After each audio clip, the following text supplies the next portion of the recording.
Ардчилсан болон Монголын ардчилсан нэгдлээс санаачлаг төрийн бус байгууллагын Өвөр Хангай аймгийн зарим сумдад ажиллаад ирлээ.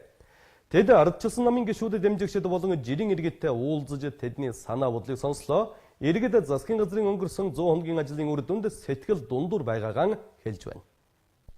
Өвөр Хангай аймгийн хар хорин хужирт Зүүн Баян, Улаан сум болон Арвахир хотноо зохион байгуулсан юм. Иргэдийн хувьд энэ уулзалтуудад ихээхэн ач холбогдол өгч ирсэн байлаа. Арвахир хотод л гэхэд 500 гаруй иргэд цугларсан байв. Уулзалт үеэр ерөнхийсэд Эрдэнэтийн засгийн газар өнгөрсөн 100 хоногийн хугацаанд юу хийв гэдэг асуудал хөндөгдөж байлаа. Тухайлбал сайн малчин хөтөлбөрийн хүрээнд малчны зээлийн хүүг 10% болгож бууруулсан байсныг цуцалсан. Ахмад наснуудын хамтын тэтгэврийн тухай хуулийг цуцалсан гэд иргэд нийгмийн амьдралд шаардлагатай олон хуулиудыг хэрэгжүүлэхгүй байх шийдвэр гаргасанд иргэд сэтгэл дундуур байгааг хэлээд амлалтаасаа авахарсан уг үйлдэлүүдэд болох хэрэгтэй хэлж байсан юм.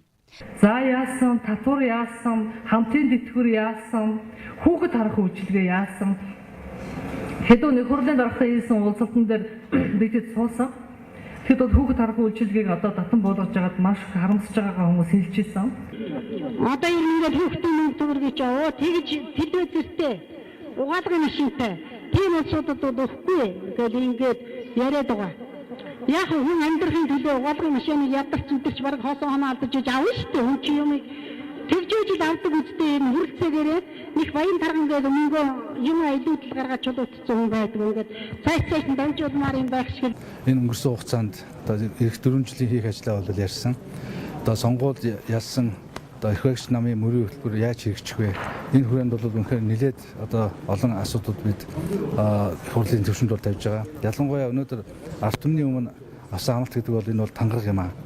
Тэгээ энэ одоо тангараг үүрэг амлалтаа хэрэгжүүлэх энэ тал дээр амлалтаа биелүүлэх тал дээр бид маш их одоо тэмцэж ярьж байгаа. Засгийн газрын амлалтаасаа ухарсан үйлдэлээс гадна төрийн албан агчдын халаас илгээ хэрэг сэтэрж байгааг иргэд хэлсэн. Тухайлбал Өвөр Хангай аймагт л гэхэд аззаа орон нутгийн өмчөд компаниас цалингаа тавьж чадахгүй байгаас зарим ажилчдад чөлөө олгох нэрээр олон хүн халсныг хэлж байсан юм. Үүнээс гадна хөдөлмөрийн хилтээс халамжийн хилцээг нэгтгэх нэрээр ардчилсан намын тодтолтой хүмүүсийг халсан.